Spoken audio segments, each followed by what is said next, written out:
Bonjour et bienvenue, ici le Steve, bienvenue sur la chaîne de la luxure. Alors, c'est vrai que dans ma dernière vidéo, j'avais dit que vous auriez d'autres vidéos et puis finalement, j'avais pas eu trop le temps. J'ai eu des deadlines qui sont arrivés, hein, des petits emails qui viennent du travail qui disent: «Attention, faut finir ça aujourd'hui». Et j'ai dit: «Ah bon? Ah merde, je ne savais pas». Donc voilà, mais je fais une pause dans mon travail et j'ai décidé de faire une vidéo pas sur ce que je voulais, ce dont je voulais parler parce que ça me prendrait trop de temps. C'était un sujet assez complet, assez complexe, hein. Vous me connaissez, j'aime bien aller très au fond des choses. Mais là, on va rester un petit peu plus en surface avec, juste, Patreon. Notre ami de chez Patreon même, hein, comme on dit dans la langue de Shakespeare. Parce que, eh bien, Patreon, ça fait partie des plateformes de financement participatif, hein, on peut dire, des créateurs de contenu et autres, influenceurs avec, comme vous l'appelez ça comme vous voulez, bref. Et c'est vrai que ça faisait partie on sait que YouTube, eh bien, commence à péter les plombs de plus en plus. Entre des monétisations, des référencements, c'est plus difficile pour des chaînes qui font du contenu, comme le mien ou autres contenus qui sont pas family friendly ou comme la télé ou autre. Et eh bien, il faut se préparer à l'avenir et il faut se dire qu'il faut s'imaginer que peut-être YouTube, bien, ne servira plus à financer quoi que ce soit, en tout cas pour moi ou pour d'autres d'ici, peu de temps. Donc voilà, il faut se préparer pour pas être alors c'est vrai que à mon échelle, hein, je reste encore une petite chaîne, je suis un micro-influenceur, hein, comme on dit. C'est ce que j'ai expliqué, c'est comme un micro-pénis, mais au niveau de l'influence.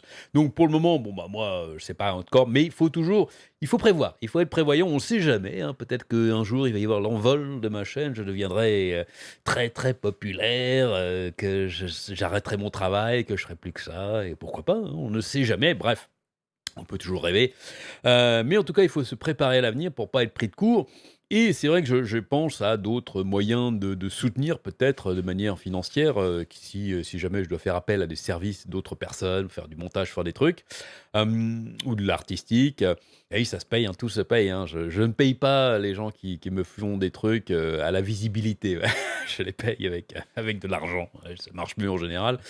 Bref, donc j'avais commencé sur Utip, mais en fait, c'est pas idéal pour moi parce qu'il y a plein de frais en fait, qui sur Utip, des frais de transfert, des frais de trucs, donc ça sert à rien que les gens en fait, filent de l'argent qui me revient pas vraiment directement et j'avais pensé justement à Patreon. Mais c'est vrai que ces derniers temps, vu ce qui se passe chez eux, je commence à me dire: «Ah, c'est peut-être pas le bon truc» et là, ils ont envoyé un truc. J'ai reçu un mail, hein, il y a quelques jours de chez eux, heu, qui donne l'air on a l'impression qu'ils sont un petit peu désespérés en ce moment. On s'est dit: «Mais qu'est-ce qui se passe chez Patreon?» Alors on sait que ça fait quelque temps qu'ils ont fait une purge monumentale au niveau du contenu qui est un petit peu tendancieux, on va dire, hein, du contenu NSFW, un non-suitable for work, hein, comme on dit.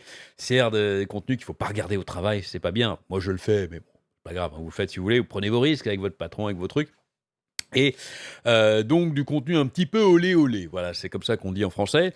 On sait que d'un coup, ils en ont plus voulu. Ah, c'est bizarre, hein, c'est parce que pendant des années, ça les gênait pas du tout. Ah voilà, quand la plateforme a commencé et qu'il leur fallait masse de pognon, là, toutes les cam girls, tous les trucs, tous les les créateurs de contenu, justement de contenu olé olé, ah voilà, ça gênait pas. Là, l'argent n'avait absolument aucune odeur pour eux et d'un coup, ah, une fois qu'ils sont devenus une grande compagnie, ils se sont dit: «Bon allez, on est une compagnie respectable maintenant, on va faire dans le family friendly, dehors les les manants, dehors les vilains et autres femmes de petite vertu, nous ne voulons plus de vous. Ah et là, du coup, là, leur argent sentait un petit peu mauvais, c'est bizarre quand même, je trouvais ça toujours un petit peu marrant, un petit peu hypocrite comme ça, mais c'est pas grave.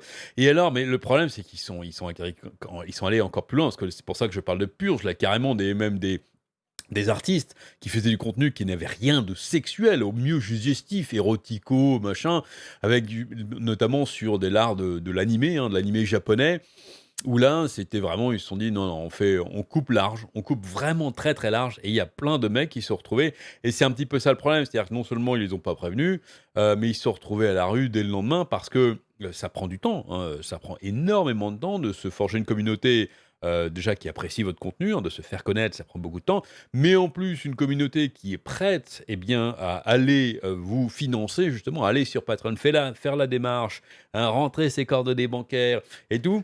Il y a un très faible pourcentage en général de la communauté qui fait ça.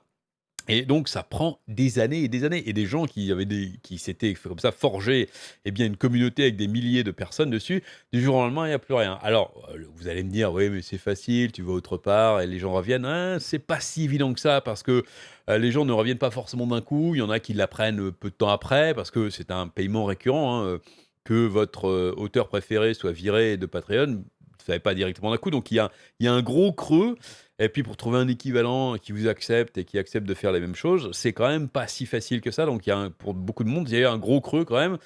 Et puis on a vu aussi l'interview là du patron de Patreon qui nous avait dit que, eh bien, c'était marrant cette déclaration, ils avaient dit qu'ils étaient tellement généreux chez Patreon qu'il fallait peut-être qu'ils revoient la façon dont ils chargent les services, dont ils font payer les services à pourcentage. Ça voulait dire: «Bon, on va vous filer le moins d'argent qu'avant», hein. Ça, globalement, ils préparaient un petit peu et ça me faisait, commencer à me dire: «Non, voilà, peut-être qu'ils sont vus un petit peu trop beaux et qu'ils ont viré tellement de monde que, ben, du coup, leurs revenus, bah, ils ont mal calculé leurs coûts et qu'il y a peut-être des gens aussi qui sont partis de peur de se retrouver ou qui sont progressivement allés voir ailleurs de peur de se faire virer et après peut-être qu'ils sont partis, plein de gens déçus et donc je dis: «Voilà, ça passe peut-être pas trop bien en ce moment pour Patreon justement à cause de ça». Ouais, c'est dommage, hein, de virer les gens comme des malpropres comme ça. Des fois, ça vous revient dans la tronche et on a eu un petit peu la confirmation avec, un email que j'ai reçu, hein, justement, qui disait: «Voilà, c'est le moment de venir chez nous, venez s'il vous plaît». C'était marrant. Le pire, c'est qu'ils ont envoyé cet email même aux gens qui avaient été bannis de chez eux, c'est quand même un comble. C'est du foutage de gueule. Bref et donc, il y a un blog en plus, un post de blog qui était associé avec ça. Voilà, donc, j'adore le début, c'est: «En ces temps difficiles, l'humanité doit compter sur ses artistes pour nous soutenir et nous connecter». C'est n'importe quoi. En ces temps difficiles, l'humanité compte sur ses artistes. Non, non, l'humanité, elle compte sur ses docteurs, sur ses médecins, sur ses infirmières, sur ses je rappelle que les temps difficiles, c'est une crise sanitaire, hein. C'est pas une crise du disque, une crise, du cinéma, c'est pas c'est génial. Bref et donc voilà, en plus, ils utilisent l'excuse du bière virus pour dire qu'il faut compter sur les artistes, il faut soutenir financièrement les artistes, donner leur argent, par chez nous, hein, par chez Patreon évidemment. C'est n'importe quoi, je veux dire, c'est pas beaucoup d'artistes sont toujours en ligne. Eux, ils ont pas les artistes, je suis pas sûr que ce soit vraiment les plus touchés, dans l'histoire parce que beaucoup peuvent travailler de chez eux ou ils font même de la création de chez eux. Il suffit de connecter, vous êtes n'importe quel artiste, chanteur, machin, vous connectez avec votre webcam, chantez, vous prenez votre guitare, vous chantez deux trois trucs pour vos fans, ils sont super contents, même si ça fait pas un disque, voilà, j'ai trouvé ça bon, c'est vraiment bidon comme excuse en plus. Alors après, elle fait tout un truc en disant voilà la vieille industrie de YouTube, qui avec les annonceurs, les pubs, tout ça, c'est dépassé. D'ailleurs, en attendant, YouTube, bah, ça marche toujours autant, hein. Je veux dire, même si eux, ils virent, mais ça fait longtemps qu'ils essayent de virer, du contenu avec leurs bots et tout.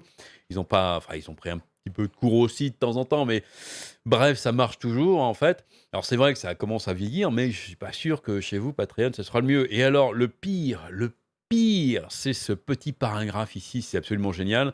Le business model, eh bien, par, pub qui avec, en plus a essayé de purger ses contenus avec des bots qui ont confondu, eh bien, l'éducation sexuelle avec la pornographie et qui a, conduit, eh bien, à de la censure non intentionnelle. Patreon, vous vous foutez de la gueule du monde. C'est exactement ce que vous avez fait sur votre plateforme. Exactement le nombre d'artistes qui se sont fait bannir alors qu'ils ne faisaient absolument rien, ni de pornographique, ni de rien, juste parce que c'était un petit peu sexy. Ça peut s'appeler de l'éducation sexuelle, hein, je veux dire, c'est juste des images, à la limite des filles animées en bikini. Si je résume, hein, je simplifie évidemment, mais vous voyez tout à fait de quoi je parle, qui se sont fait bannir de votre plateforme, juste pour ça. C'est absolument scandaleux. On sent vraiment que là, en plus, le pire, ils essayent peut-être de faire revenir les gars. C'est génial. Non mais, revenez chez nous en fait, on est gentils et les mecs, ils ont banni pour rien, pour des mauvaises raisons, il essaie de faire venir. C'est absolument scandaleux. Bon, après, il parle de toxicité, des trucs. Ouais. Donc, ça gratte. Ils essaient de se faire de pub envers les gens, peut-être qui sont partis ou qu'ils ont banni, peut-être qu'ils ont envie de les faire revenir parce que on sent peut-être que les temps sont durs pour Patreon et que Et ben voilà, ils ont peut-être fait une erreur de jugement, malheureusement. Ouais, c'est dommage, mais c'est comme ça. Allez, c'est tout ce que je voulais dire justement pour aujourd'hui, hein. Qu'est-ce que vous en pensez de cette histoire chez Patreon? Est-ce que vous aimeriez voir Lusty sur Patreon ou alors, sur une autre plateforme peut-être ou vous vous en foutez complètement? Vous pouvez le dire aussi, hein, c'est pas très, très grave. Allez, dites-moi ce que vous en pensez dans les commentaires. Amusez-vous bien et à très bientôt. Si tu ne veux pas perdre ton âme, like cette vidéo et abonne-toi maintenant.